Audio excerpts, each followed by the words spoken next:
여러분 안녕하십니까. 경제현장 오늘 고광철입니다. 오늘의 주요 뉴스 전해드리겠습니다. 부산 가덕도 신공항이 당초 계획했던 2029년 12월 문을 여는 것은 사실상 불가능해졌습니다. 신공항 건설 우선 협상 대상자인 현대건설 컨소시엄은 국토부가 제시한 공사 기간인 7년보다 2년이 더 필요하다는 설계안을 냈습니다. 공사비도 10조 5천억 원보다 1조 원이 더 필요하다고 제시했는데 국토부와 부산시의 대응이 주목됩니다. 국회 행정안전위원회는 지역사랑 상품권 예산 1조 원을 새로 반영한 추가 경정 예산안을 민주당 단독으로 의결했습니다. 국민의힘은 효과가 불확실한 비효율적인 항목에 예산을 투입해서는 안 된다며 퇴장했습니다.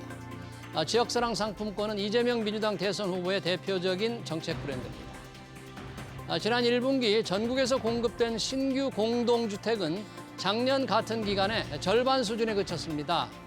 국토부는 1월에서 3월까지 분양시장에 나온 주택은 2만 1,471가구로 전년 동기 대비 49.7% 줄었는데 수도권 감소폭이 컸습니다. 집을 다 짓고도 팔리지 않은 준공후 미분양 주택은 2만 5,117가구로 전월보다 5.9% 늘었습니다. SK텔레콤의 유심 정보 유출 사고에 불안감을 느낀 이용자들이 유심 교체를 위해 매장으로 몰려가면서 불편이 가중되고 있습니다. 당장 유심 교체가 어려운 사람들은 유심 보호 서비스에 가입하고 있는데 가입자가 하루 새 200만 명 이상에 달했고 일부는 통신사를 바꾸고 있는데요. SK텔레콤 해킹 사태의 파장과 2차, 3차 피해를 막을 수 있는 대책 이어지는 집중 진단에서 살펴보겠습니다.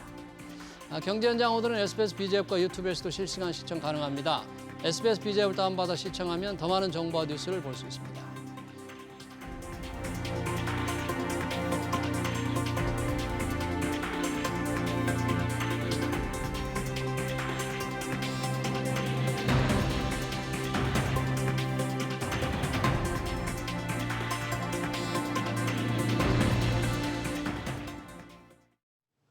네, 해킹으로 유심 정보가 유출된 SK텔레콤의 유심 무상 교체가 이틀째를 맞았습니다.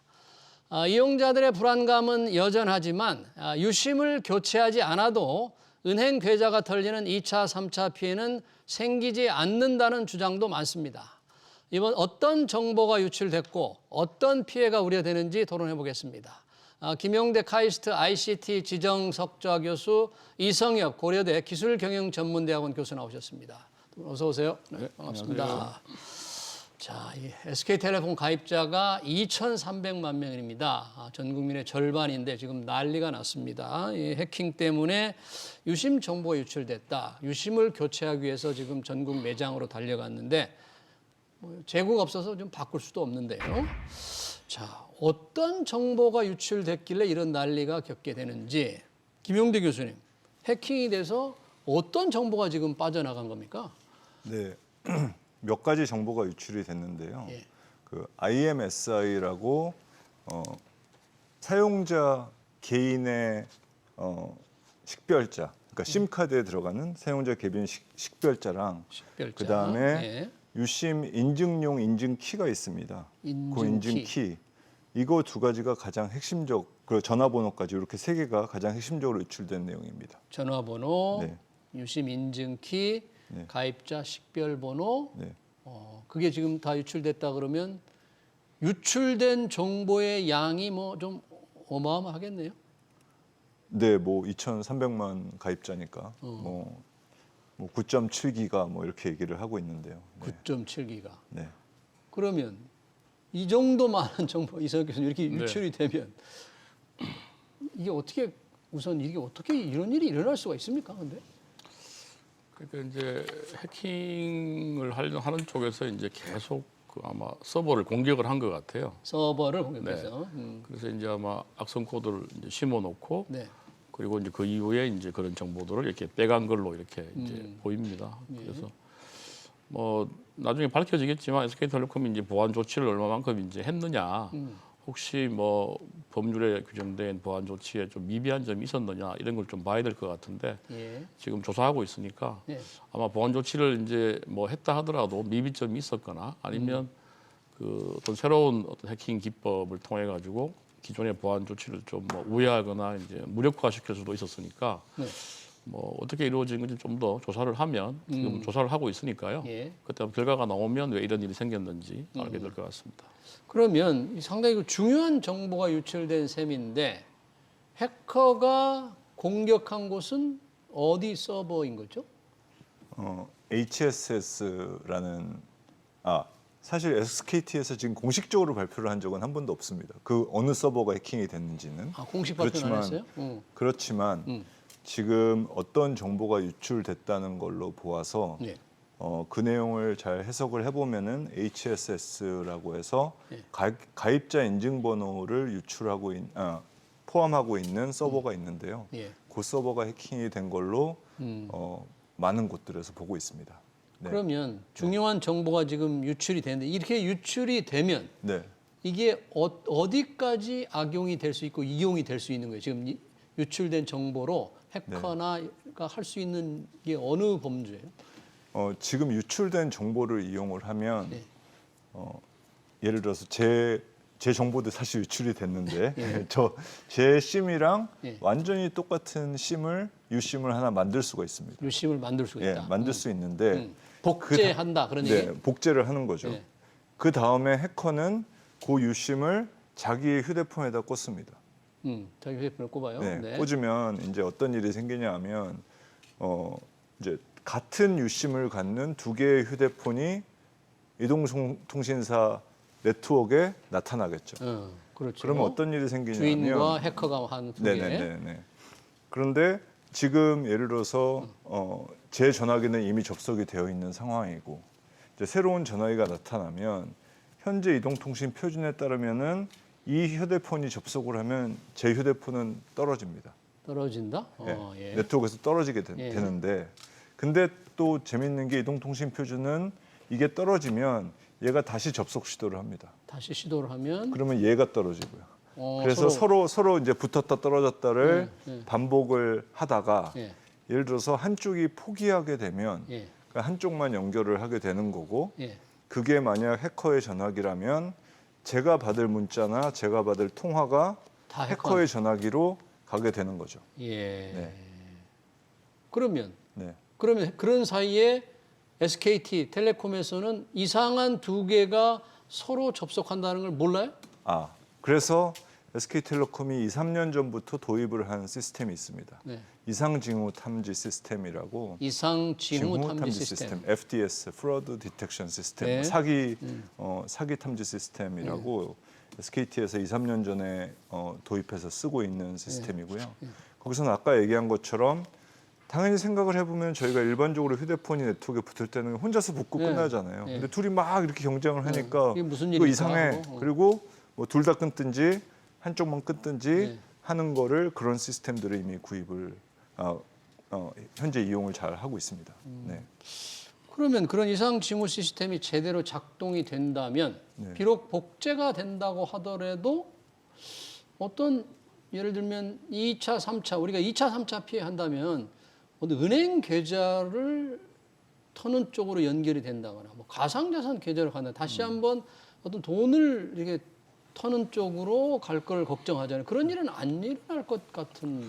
그러니까 아까 교수님 말씀대로 이제 이게 유심 정보를 가지고 와서 유심을 복제를 해가지고 그 복제된 유심을 가지고 이제 전화를 개통을 하려고 그러면 이미 사용자가 있는 거잖아요. 그렇죠. 근데 그 경우에는 이제 그 아까 말씀하신 그 FDS 시스템에서 이건 정상 사용자가 아닌 사람이 인증을 요청하는구나.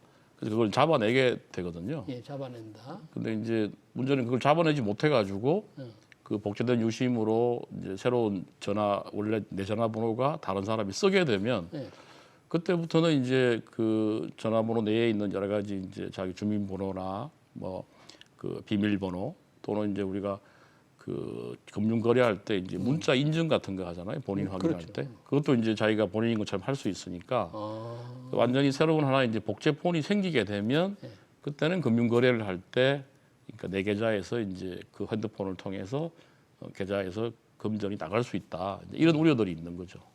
이상 제가 그 부분 약간만 잠깐만요. 이상 징후 시스템으로 제대로 못 걸러내는 상황이 생길 수도 있는 거네요. 그렇죠. 예, 뭐 네, 우리 김 교수님 어떤 제가 이제 아주 구체적인 예를 드리면 예를 들어서 밤에 제가 전화를 충전한다고 전화를 꺼놓은 거예요.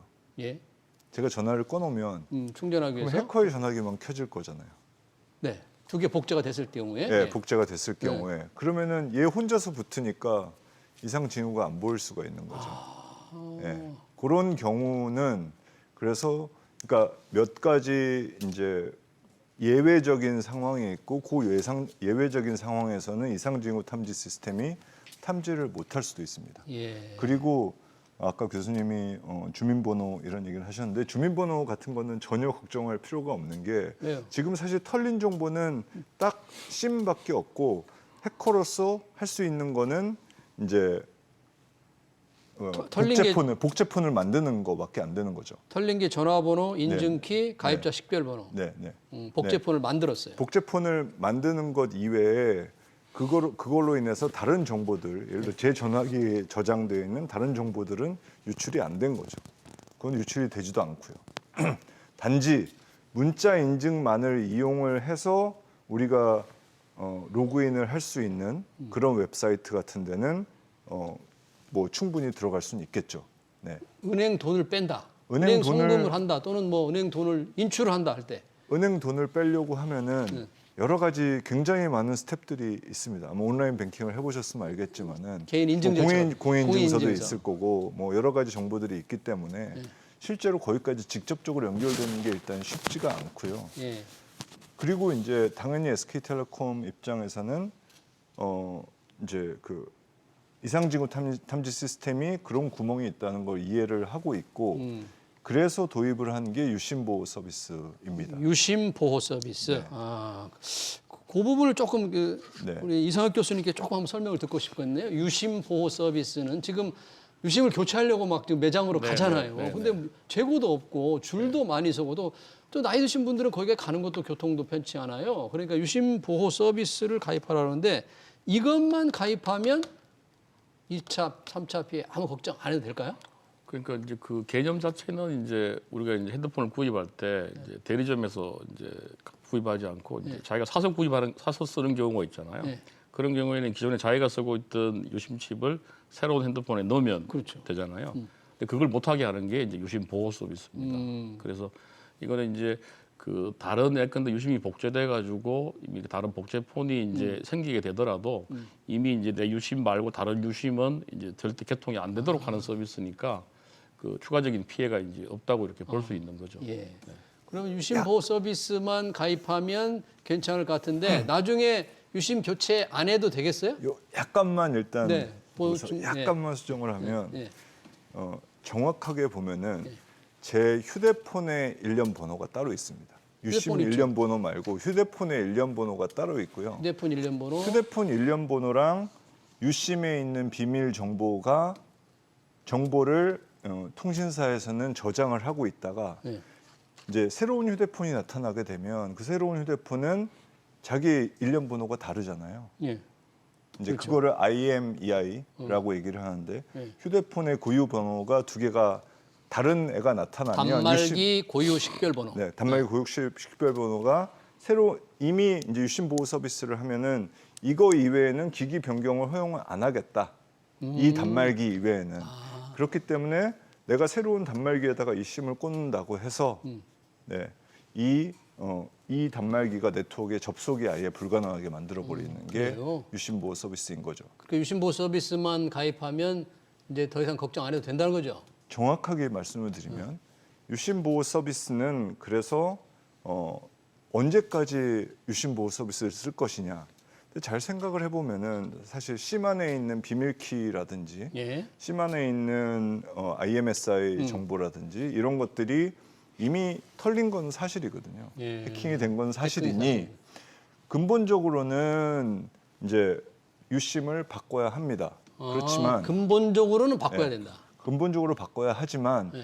지금 뭐 하루 종일 줄을 서서 바꿔야 될 만큼 그렇게 급한 거는 아니다. 왜냐하면 유심 보호 서비스가 이제 복제폰이 붙는 거를 허용을 안 하기 때문에 그렇기 때문에 조금 기다리셨다가 사람들 없을 때 바꾸셔도 차근차근. 충분하다. 대신 유심 보호 서비스만 가입한 다음에 일단 가입한 다음에 시간을 두고 네. 본인이 편리할 때 나중에 네. 네. 유심을 교체하면 되니까 네. 지금 매장에 달려가서 1시간, 2시간 줄 서고 새벽 6시에 가고 이런 거 하지 마라 그런 네, 거잖아요. 그런 거 할 필요 없습니다. 할 필요 없다. 근데 얼마 전에 이게 부산에서 한 남성의 네. 이 SKT 휴대폰을 가입했던 분이에요. 갑자기 먹통이 된 후에 KT 알뜰폰으로 개통이 된 후에 은행에서 1,000만 원씩 5번에 걸쳐서 빠져나갔다. 그래서 야 이게 이제 SKT 요번 유심 정보 유출하고 관련이 있구나 이렇게 걱정을 했는데 그건 아닌 거죠, 이거는. 그건 아마 아닌 걸로 지금 네, 와인들 뭐 드러난 판명이 거죠. 된 것 같습니다. 아마 이건 단순한 뭐 스미 씨 그 문자가 왔는데 문자를 아마 잘못 눌러서 자기 정보가 나가서 이제 계좌에서 틀린 아마 스미싱의 피해를 입은 걸로 이렇게 보입니다. 예, 만약에 이번 유심 정보 유출을 해서 이런 일까지 벌어질 수는 원래 있는 걸까요? 그러니까 가능성이 전혀 없는 건 아닌데 아까 교수님 말씀대로 지금 이제 금융 계좌에 접근하려면 또 추가적인 여러 가지 인정 수단을 거쳐야 되거든요. 예. 그 유심 복제하고 복제폰이 만들어지더라도 그 추가적인 피해까지 가려면 네. 상당히 기술적으로 어렵다. 그래서 사실상은 아마 추가 피해는 뭐 발생하지 않지 않겠느냐. 네. 우리 국민들이 좀 과도하게 좀 지금 불안에 떨고 있는 것 같습니다. 이런 사고, 유심 정보가 유출돼서 국민들이 지금 굉장히 불안한 사고들 다른 통신사 LGU 플러스, KT 전에도 좀 있었나요? 잘 기억이 잘 나질 않네요. 몇 년 전에 LGU 플러스의 IMSI 정보, 개인 식별자 정보가 유출이 됐던 적이 있었습니다. 그래요? 있었는데 그때는 암호키는 유출이 안 됐었고요. 그래서 암호키는? 그것만으로는 이제 복제가 가능하지는 않은 상황이었고요. 뭐 그렇지만 뭐 당시에는 이제 그 다크 웹에서 네. 이제 LG U 플러스 이제 사용자들의 이제 그 개인 정보가 나와가지고 그걸로 이제 피해를 배상했던 적이 있고 지금처럼 이제 인증 관련되는 정보 자체가 빠져나간 건 아니었습니다. 네.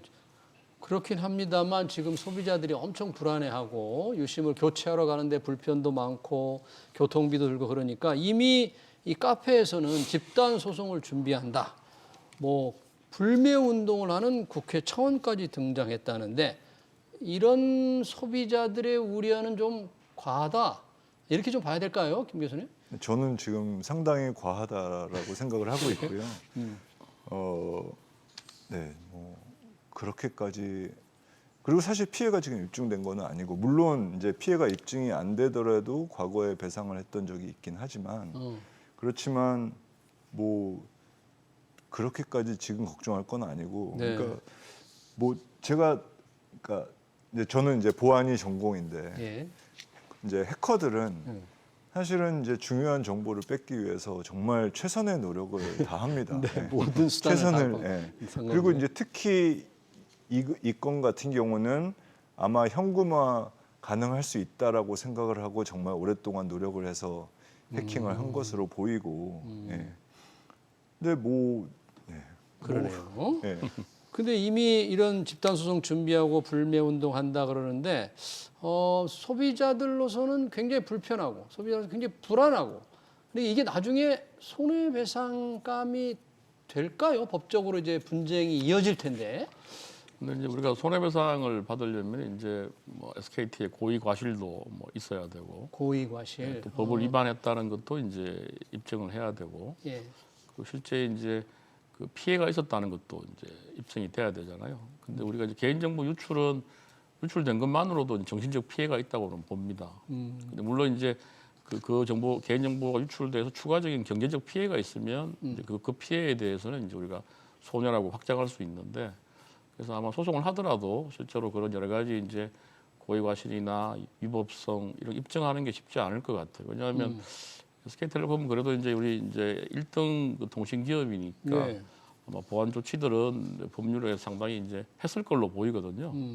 그래서 그런 기준을 위반했기 때문에 해킹이 일어났다. 뭐 이런 것들이 이제 입증이 돼야 되는데 네. 이게 쉽지 않지 않겠느냐. 다만 어떤 국민들이 상당히 불안해하고 있는 건 분명한 것 같습니다. 네, 그런 국민들도 불안해하고 또 피해가 있다 보니까 SK텔레콤 주가가 첫날 그래.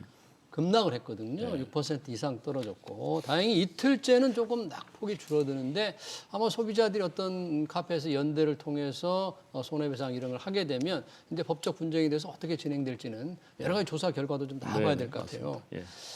우리 시청자가 댓글을 하나 주셨는데 그 얘기네요. 개인 유심 보호 서비스 관련해서 해외 가야 되는데 로밍을 못 한다.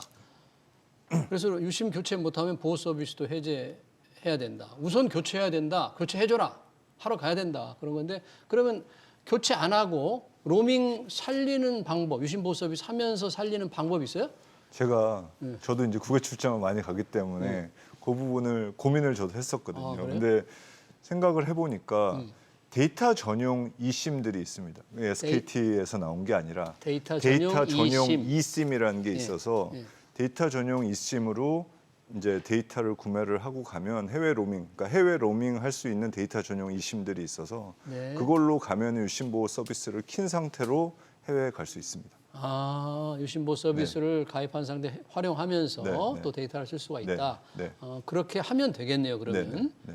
네. 그러니까 최근에 또 SK텔레콤이 그 기술 개발을 해가지고 유심 보호 서비스를 가입했다 하더라도 로밍이 가능하도록 이제 기술 개발을 해서 5월 중에 네, 아마 5월 좀 중에 출시하기로 그거는- 했기 때문에 네. 5월 중에 나온다고 했습니다. 5월은 나오면 안 됩니다. 지금이 네네. 급하기 때문에. 지금 국외 출장 가시는 분들이 네, 있어서 지금 출장 가기 때문에. 그분들한테 말씀드리는 거는 데이터 전용 eSIM을 네.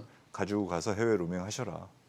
데이터. 그것도 좀 복잡한 일 아닙니까? 아닙니다. 그냥 사실은 아, 전문가니까 간단하다고 그러지만 일반인 한번 써보시면 네. 그렇게 생각보다는 어렵지 않습니다. 그래요? 네. 한번 실제 하는 분들이 어느 정도인지. 이런 유심 정보 유출 사고가 혹시 다른 나라에서 뭐 일어났다면 손해배상이나 이런 배상이 뭐 어마어마했을 거다 그러는데 어떻게 좀 비교할 수 있습니까? 다른 나라 사례? 그 미국에서도 티모바일에서 아마 비슷한 사건이 일어난 걸로 이렇게 알려져 있는데요. 예. 근데 그거는 이제 여기 SK텔레콤과 달리 이제 뭐 사회관계망 번호, 우리 주민번호 같은 것들, 운전면허증 번호, 이름 이런 것들이 나갔어요. 그 개인정보가 직접적으로 유출이 된 사안이어서 우리 지금 SK텔레콤하고는 조금 다른 상황입니다. 상황이고 미국은 전통적으로 이제 그 개인정보 유출에 대해서는 이제 정신적 피해는 인정을 하지 않고 정신적 피해는 인정 안 하고 실질적인 이제 경제적 피해에 대해서만 배상을 하고 있기 때문에 네. 우리와 같은 좀 다르다 이렇게 볼 수 있습니다. 뭔가 정신적 피해를 좀 인정해야 될 것 같은데 미국은 그걸 안 하나요? 근데 우리는 이제 보통 이제 뭐 10만 원, 20만 원 이렇게 하는데 미국은 이제 자기가 그 개인정보 유출이 돼가지고 정신과에 가서 진료를 받았다. 뭐 이런 이제 정병이 있어야지만 그러니까 실질적 피해에 대해서만 이제 배상을 하는 원칙을 취하고 있습니다. SK텔레콤도 실질적 피해가 있다면 전액 배상하겠다는 표현은 말은 했죠. 유심 보호 서비스에 가입이 되어 있을 경우에 가입이 되어 있을 경우에 그럼 네네네. 가입 안 하고 피해가 생긴 경우는 안 해주겠다는 거예요? 그런 의미로 써 있는 것 같습니다. 네.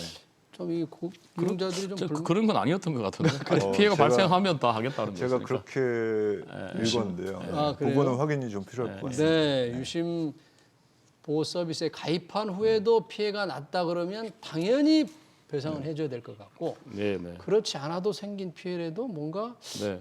이용자들 입장에서는 억울하게 아무 잘못이 당한 거니까 해줘야 될 것 같은데 이제 그 부분은 지금 뭐 조사는 이렇게 어떻게 돼가고 있을까? 아까 해외 건 한 가지만 더 해외 로밍, 말씀드리면 해외 로밍 말고 네. 아까 이제 네. 티모바일이나 해외 그 전에 배상 관련. 네. 그 실제로 미국 같은 경우는 이제 저희는 심 복제, 심 클로닝의 가능성이 생긴 거는데 네. 미국에서 이제 굉장히 유행했던 범죄 중에 하나가 심 스와핑이라고 딴 사람의 심이랑 바꿔치기를 하는 범죄가 있었습니다.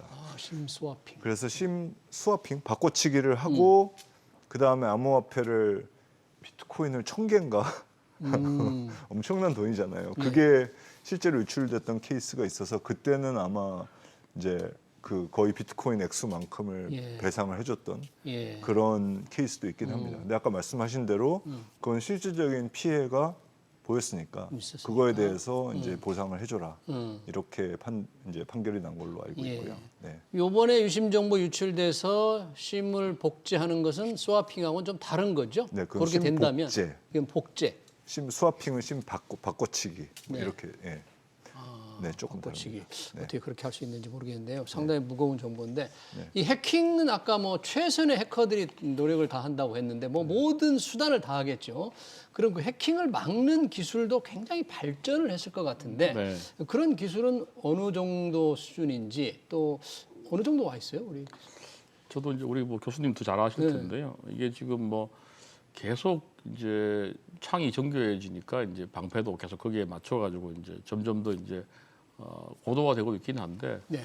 여전히 이제 아까 말씀드린 해커들이 이제 또 그 방패를 뚫기 위해서 새로운 뭐 고도화된 공격 방법을 사용하고 하니까 네. 이게 계속 악순환이 지금 되고 있는 것 같습니다. 그래서 나중에 이제 법적인 평가를 할 때도 그래서 이제 과연 이게 최선의 어떤 보안 조치를 한지에 대해서도 결국 뭐 해커가 그것보다 훨씬 더 뛰어난 어떤 기법을 또 가지고 하면 그걸 또 뭐 문제 책임이 있다고 이렇게 넘기기가 좀 어렵지 않습니까? 네. 그래서 아마 그런 식으로 되고 있는데 어쨌든 뭐 우리 보안 조치나 이런 뭐 법적 기준들이 계속 좀 어쨌든 새로운 기법에 맞게 이제 현행화되고 좀 업데이트가 돼야 되지 않느냐 그렇게 생각이 됩니다. 네. 김용대 교수님 어떻습니까? 이 보안 전문가신데 실제 해킹을 막는 기술 수준 우리가 어느 정도 지금 와 있는 거예요, 이게? 이게 사실 기술의 문제라기보다는 저는 우리나라 정책에 많은 문제가 있다라고 생각을 해요. 네. 왜요? 이제 어떤 정책의 문제냐면 예를 들어서 우리나라는 보안을 하라고 할 때 체크리스트를 만들어주고 그 체크리스트에 만족을 했는지를 주로 확인을 하고 있습니다. 네. 근데 이제 체크리스트라는 게 어떤 장비를 구매를 했느냐, 네. 운영하고 있느냐 이런 것들을 확인을 하거든요. 네. 근데 그 체크리스트를 만족을 하면 기업들은 우리가 충분히 안전하다라고 생각을 합니다. 그런데 근본적으로 보면 모든 기업 인프라는 실제로 다르거든요. 다른데 획일적인 체크리스트로는 이게 그것만 그 하면 다른 보안 거를 전부 다 장비가 다 돼 있는 걸로 착각을 할 수 하게 있다. 만드는 거죠. 그리고 이제 체크리스트 위주의 정책은 예. 어떤 문제가 또 생길 수 있냐면 기업 입장에서는 꼭 좋은 장비를 살 필요가 없습니다. 저가 입찰을 하더라도 충분히 가능한 거고.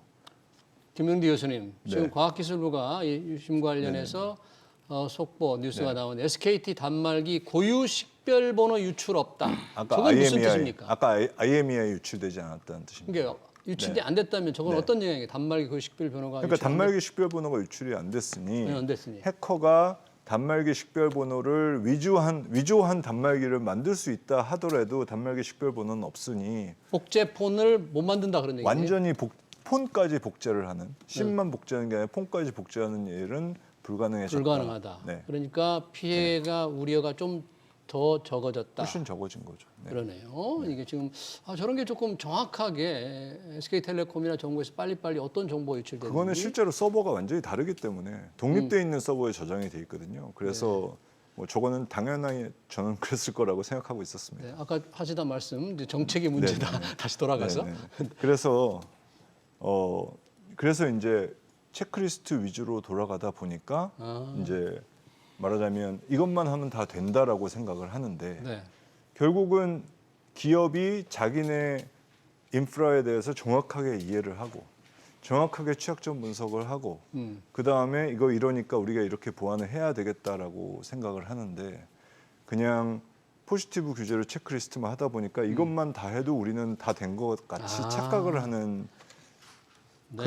그런 게 제가 봤을 때는 굉장히 안 좋은 영향을 끼치고 있다라고. 정책이 더 문제다. 네, 기술보다는 네. 체크리스트만 충족하면 마치 모든 보안이 안전한 장치가 네. 되는 양.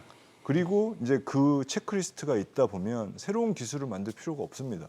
왜냐하면 그 체크리스트에 있는 것 충족하면 이외의 되는 기술은 필요가 없거든요. 그래요. 근데 그러니까 결국은 해커의 기술은 계속 바뀌는데 그러면 체크리스트를 바꾸기 위해서는 뭔가 기술이 바뀔 때마다 또 뭔가 정책을 바꾸려면 계속 시간이 걸리잖아요. 네. 그래서 이제 그런 관점에서 지금 현재의 상황에서는 이제 그런 면들이 기업이 좀 더 능동적으로 보완을 하기 위해서 열심히 하기 위한 환경을 안 만들어주고 있다. 알겠습니다. 라고 생각을 합니다. 지금 네. 과기부 장관은 뭐 기업이 SKT가 보안에 더 신경을 쓸 필요가 있다. 더 신경을 썼어야 하는데 쓸 수 있도록 정책이 좀 바뀌어야 되는 게 아니냐 하는 게 우리 김용대 교수님의 주장이었고요. 얘기하다 보니까 시간이 어느덧 다 됐습니다. SKT 유심 정보 유출 관련 토론을 여기서 마쳐야 될 것 같습니다. 지금까지 김용대 카이스트 ICT 지정석좌 교수, 이성혁 고려대 기술경영전문대학원 교수였습니다. 고맙습니다. 네. 감사합니다.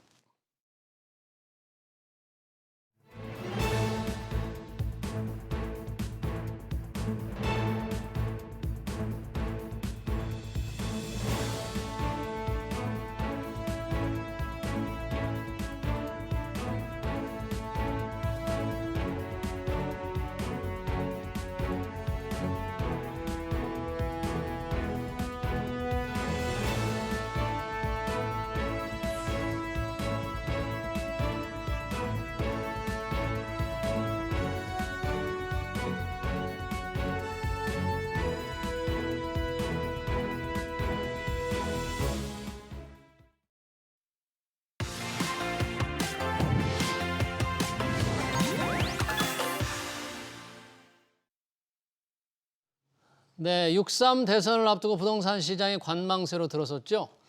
수요자들은 부동산 공약을 쏟아내는 대선 주자들의 입에 집중하고 있는데요. 소비 심리는 가라앉았는데 집값 상승에 대한 기대감은 높아지고 있습니다. 최근 발표한 부동산 동향 그리고 2025년 아파트 공시 가격까지 박원갑 KB국민은행 부동산 수석 전문위원 모시고 얘기 들어보겠습니다. 어서 오세요. 네, 안녕하십니까. 자, 마침 KB 부동산 자료가 4월 집값 동향이 나왔네요. 네. 5개월 만에 올랐다는데 이게 아마 토지거래 허가제가 해제된 영향이 좀 반영이 된 거죠. 어떻습니까, 4월? 그게 이제 다시 재지정이 됐지만 예. 강남 일부 지역을 해제한 게 지난 2월이죠. 2월에. 네. 그게 이제 어떻게 보면은 거래량 급증과 가격 상승의 일종의 이제 트리거 포인트가 되었다 이렇게도 말씀을 드릴 수 있는데요.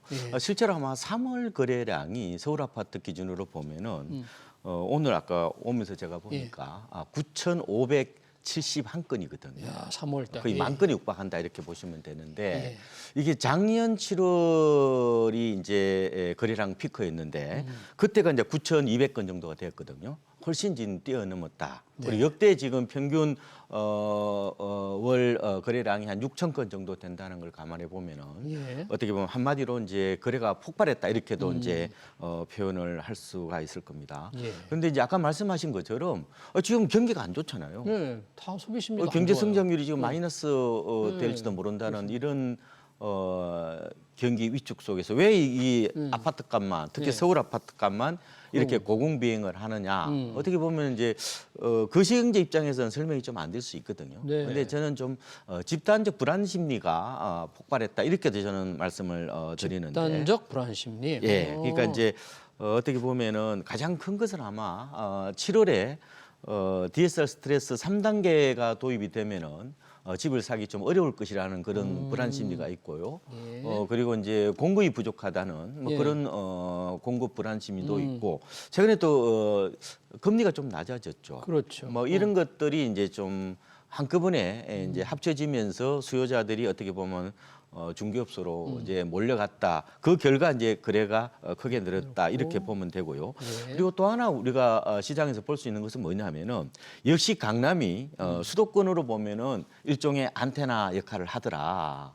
그러니까 강남이 오른다 그러니까 심지어 지금 미분양이 많은 평택이라든지 아니면 이제 파주까지도 최근에 보면 거래가 늘어나요. 그렇네요. 그래서 이게 이제 공간 확산 경로라고도 표현을 합니다. 공간 확산 경로. 네, 그러니까 이제 강남에 오르면은 예. 그 인접 지역에 오르고 나머지 지역까지 확산되는 이런 모습이 나타났는데 역시 이제 강남이 풍향계나 어떻게 보면은 바로미터 역할을 한다는 게 이번에 네. 좀 많이 입증이 되지 않았느냐 네. 이렇게 보고 있습니다. 그래서 이제 토지거래 허가제가 재지정이 됐죠. 그게 3월 네. 23일인가요? 네. 그래 재지정인데 그 이후에는 아무래도 거래량도 급격하게 줄고 있다. 그리고 가격도 조금 둔화되지 않느냐 하는 예상이 있는데 실제 그 이후에는 변화가 어떻게 나타나요? 그렇죠.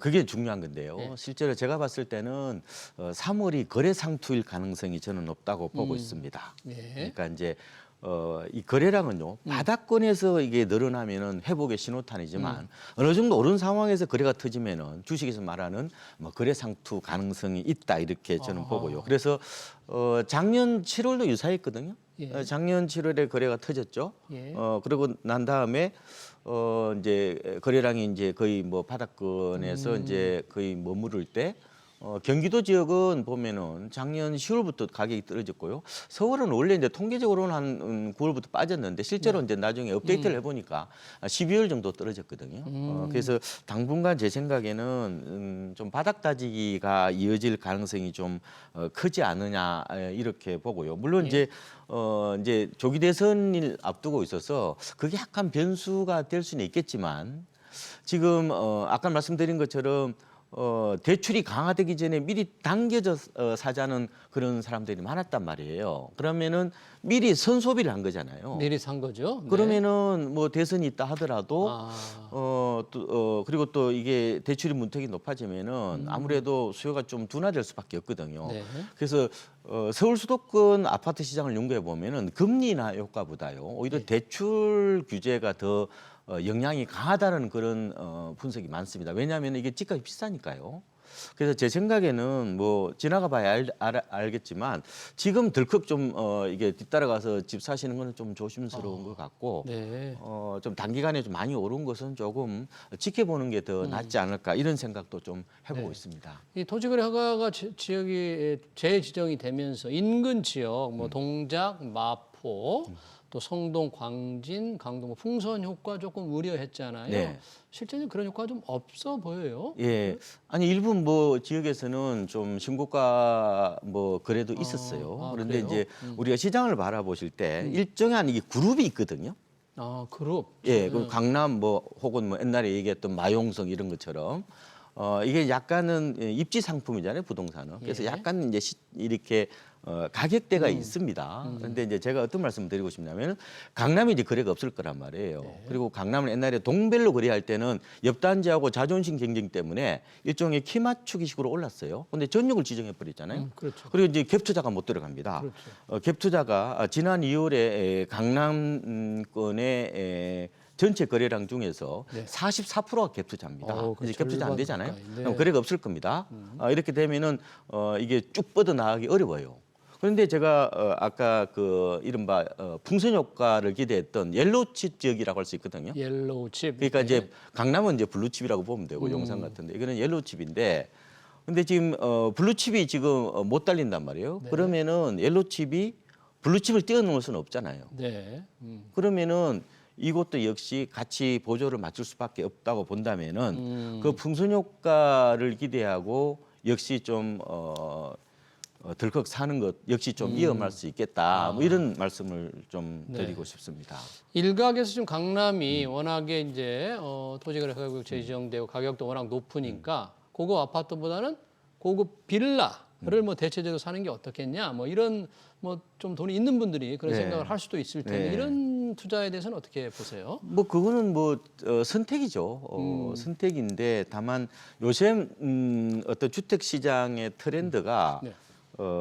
이 두 가지인데요. 하나는 이제 커뮤니티의 어떤 그런 가치를 과거보다 좀 높게 본다는 거예요. 커뮤니티. 어떻게 이런 얘기도 하거든요. 예. 빌라 가격하고 아파트 가격의 차이는 결국은 커뮤니티 값 차이다 이런 얘기를 할 정도로 네. 요새는 이제 집에서 잘 안 나와요. 그래서 커뮤니티가 굉장히 집값 결정에 중요한 요소가 커뮤니티에. 되고 있다. 물론 빌라에서도 뭐 커뮤니티 잘 돼 있는 데도 있겠지만 대체적으로 좀 일반 빌라들은 그렇게 많지 않다. 이렇게 대형 보시면 아파트들이 이제 커뮤니티가 좀 잘 돼 있는 예, 편이죠. 예. 네. 그것도 있고요. 그리고 이제 그 나중에 황금성 부분. 현금성. 거래하기가 좀 어려울 수가 있잖아요. 네, 그렇죠. 뭐 그런 점을 좀 감안했으면 좋을 것 같고 그리고 지금 그 빌라 전세 사기 여파로 이 빌라 같은 경우는 매매도 안 되고 전세도 좀 안 되거든요. 그 후유증에서 좀 탈출하려면은 시간이 좀 걸릴 것 같다. 다만 이제 이거를 싸게 산다면은 뭐 그거야 뭐 관계 없겠지만 뭐 같은 가격대라면은 조금 조심해서 뭐 접근하는 게 좋겠다 이런 말씀을 드리고 네, 싶습니다. 선택의 또 문제니까요. 자, 그 세종시 부동산 얘기가 참 많습니다. 대통령실 또 국회 이전 관련해서 대선 후보들이 뭐 경쟁적으로 좀 내세우고 네. 있거든요. 그러다 보니까 또 그쪽 집값이 들썩이는데 올랐다가 떨어진 과거의 경험도 있는데 이번에는 또 뭐 괜찮을 거다 뭐 그런 또 전망도 있던데 혹시 어떻게 그건 보십니까? 가봐야 하는 거고요. 제가 이제 세종시를 제가 노무현 정부 때부터 꾸준히 제가 지켜보니까요. 이게 굉장히 이게 롤러코스터처럼 부침이 좀 심합니다. 변동성이 크다 이거죠. 네. 오죽하면은 부동산판 뭐 정치 테마주 이런 얘기도 할 정도니까요. 아무래도 이제 선거 시기 때 좀 겹쳐 있고 뭐 정부 부처라든지 이런 뭐 공공기관이 이제 이전한다 그러면은 이제 기대감 때문에 뭐 실수요뿐만 아니라 투자 수요까지 한꺼번에 확 몰리면서 오버슈팅되는 좀 감매수권에 접어드는 어떤 그런 경우들이 좀 많았던 것 같아요. 그래서 아까 말씀하신 것처럼 세종시는 그런 기대감 때문에 매물도 좀 들어가고 가격도 이제 오름세를 보이고 있는데. 근데 이제 어떤 측면에서 보면요, 저는 약간 회복세가 좀 더 진행될 것 같거든요. 좀 더 진행될 것 같다. 왜냐하면 세종시 아파트값이 너무 많이 빠졌어요. 아, 그동안에. 예, 그래서 네. 이제 세종시 아파트 값이 고점이 2021년 6월입니다. 예. 근데 우리 전국 서울은 그보다 4개월 늦은 2021년 10월인데요. 그때 대비해서 지금 회복률이 한 72% 정도 됩니다. 서울은 이미 뭐 전고점 돌파한 데들이 많고요. 평균적으로 따져 보면은 한 90% 정도. 예. 그다음에 수도권이 지금 한 85% 정도. 예. 지방은 한 7% 정도 되거든요. 회복률이 세종시가 낮다는 걸 이렇게 그러네요. 좀 알 수 있을 것 같고, 왜냐하면은 2022년에 미국발 고금리 쇼크로 집값이 그 곤두박질 쳤거든요. 세종시가. 그때 당시 아마 23% 정도 빠졌는데 예. 서울이 22% 빠지고 수도권이 한 22% 빠졌는데 그때에 대해서 서울은 이제 어떻게 보면은 회복 속도가 빨랐는데 세종은 좀 늦었다 이렇게 보면 될 것 같고, 다만 회복률이 낮다고 그래서 뭐 계속해서 간다는 보장은 못하죠. 그런데 이제 이게 이제 워낙 분위기를 많이 타다 보니까 이제 호가가 너무 많이 오른 것은 역시 조금은 조심해서 접근해야 될 것 같다. 네. 뭐 이런 말씀을 좀 드리고 싶습니다. 네, 상대적으로 다른 지역에 비해서 고점 대비 회복 속도가 조금 늦기 때문에 상승이 조금 더 이어질 수 있지 네, 않겠느냐 그렇게 보고 그런 있습니다. 조심스럽게 전망을 해봤습니다. 자, 오늘 아파트 공동주택이죠. 네. 아파트 공시 가격이 확정 발표됐습니다. 이 공시가 현실화율은 동결했는데 그래도 공시가가 올랐잖아요. 네. 얼마나 올랐는지 이게 집값이 그냥 그대로 상승분만 반영된 건가요? 그렇죠. 그만큼 이제 지난해 주로 이제 뭐 지방은 빠지고 수도권은 올랐죠. 이제 그게 이제 평균치로 나타나면서 실제로 이제 올해 전국 공동주택 공시가격은 지난해 대비해서 한 3.6% 정도 올랐고요. 예. 서울은 한 7.8% 정도 올랐다 이렇게 보시면 될 것 같고, 예. 실제로 지난해 서울 아파트 실거래가 그 변동률이 한 10% 정도 되거든요. 10% 올랐다는 거죠. 예. 그게 뭐 그대로 이렇게 반영되고 있다 이렇게 보시면 되고, 실제로 지금 주로 강남 이런 데가 좀 많이 올랐잖아요. 그래서 서초, 뭐 강남, 뭐 성동구, 용산 이런 데는 뭐 공시가격이 전년 대비 한 10% 이상 올랐죠. 예. 작년엔 주로 상급지 갈아타기 수요가 폭발하면서 이게 주로 인기 지역들이 가격이 많이 올랐다. 그게 그대로 이제 공시가격으로 이어진다 이렇게 보시면 될 것 같고요. 그러면은 세금이 어느 정도 나올까? 예. 뭐 제 생각에는 이제 마레프를 예를 한번 들어볼게요. 예. 마포에 있는 마포 레미안 브루지오인데 이게 전용 84제곱미터 기준으로 보면요, 작년에는 이게 12억이 안 됐거든요. 그래서 재산세만 냈어요. 재산세를 한 244만 원 정도 냈는데 예. 올해 공시가격이 한 13억 1,600만 원 정도가 됩니다. 그래서 이제 종부세를 내야 되겠죠. 예. 그래서 재산세는 일단은 그 260만 원 정도. 260만 원. 공시가격이 오르면 재산세 더 내야 되죠. 내야 되고요. 근데 올해 이제 종부세를 내야 된단 말이에요. 종부세도 그래서 내야 된다. 27만 원 정도 추가가 되면서 한 아. 287만 원 정도 예. 내는 거로 이렇게 지금 추계가 되고 있습니다. 지금 이 공시가 현실화율을 폐지하겠다는 윤석열 정부 생각대로 동결했는데도 네. 이제 집값이 올라서 이렇게 세금이 올라가는데 이게 이제 대선을 앞두고 어떤 정부가 들어설지는 모르겠습니다만 이 현실화율을 만약에 다시 복원한다거나 또 이게 어떻게 될까요? 현실화에 따라서 세금이 많이 달라지죠. 많이 달라지죠. 그러니까 이제 그거는 이제 조기 대선 결과에 따라서 달라지겠죠. 예. 원래 이제 그 공시가격 현실화 방안은 문재인 정부 때 시작을 한 거잖아요. 이게 예. 이제 로드맵이라고 아마 잘 예. 아실 겁니다. 지금은 당연히 시세 60% 지금 돼 있는 거고 그게 이번에도 이제 공시가격 산출할 때 그대로 적용이 된 거죠. 근데 지금 문재인 정부가 당시에 2035년까지 이걸 90%까지 올리는 어떤 그런 방안을 내놨어요. 근데 이거를 추진하겠다고 그랬는데 이게 윤석열 정부 들어서서 이걸 폐지하는 쪽으로 해서 이 부동산 가격 공시 법률 폐지 쪽으로 돼 있는 법률안을 이제 제출해서 지금 국회에 계류되고 있다 이렇게 보시면 될 것 같아요. 네. 근데 이제 이게 이제 그 조기 대선을 하게 되면은 어쨌든 간에 이 추진 동력은 좀 떨어지겠죠. 네. 그러면 다음 정부 때 이걸 갖다 어떻게 조율할 거냐, 그거는 이제 뭐 대선 결과에 따라 좀 달라질 수 있겠는데 어쨌든 뭐 현재로 될 수도 있고 아니면 좀 더 강화될 수 있긴 한데 예. 제 생각에는 어떤 정부가 들어서든지 간에 예.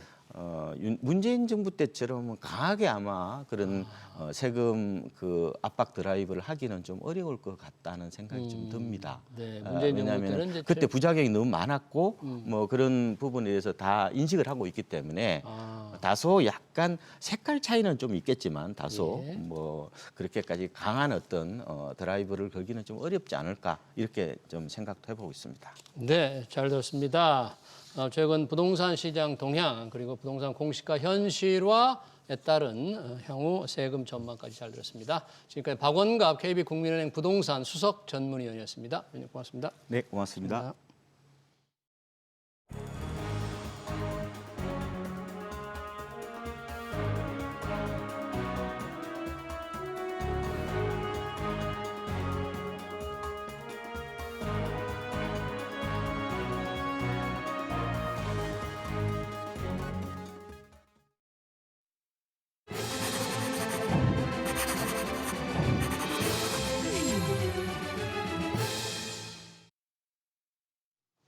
네, 올해 아파트 공시 가격이 확정됐습니다. 시세를 반영하는 공시가 현실화율을 동결했지만 집값이 올라서 전국 기준 3.65%, 서울 기준 7.86% 높아졌습니다. 문제는 내년입니다. 윤석열 정부가 추진해온 공시라 현실화 계획이 공중에 떠버렸기 때문이죠. 어떤 정부가 들어서느냐에 따라 공시가 현실화 계획이 완전히 달라질 수 있습니다. 재산세와 종합부동산세 등 보유세가 확 올라갈 수 있다는 얘기죠. 공시가 현실화 계획 이대로 둬선 안 됩니다. SBS BD 경제 현장을 여기서 마치겠습니다. 시청해주신 여러분 고맙습니다.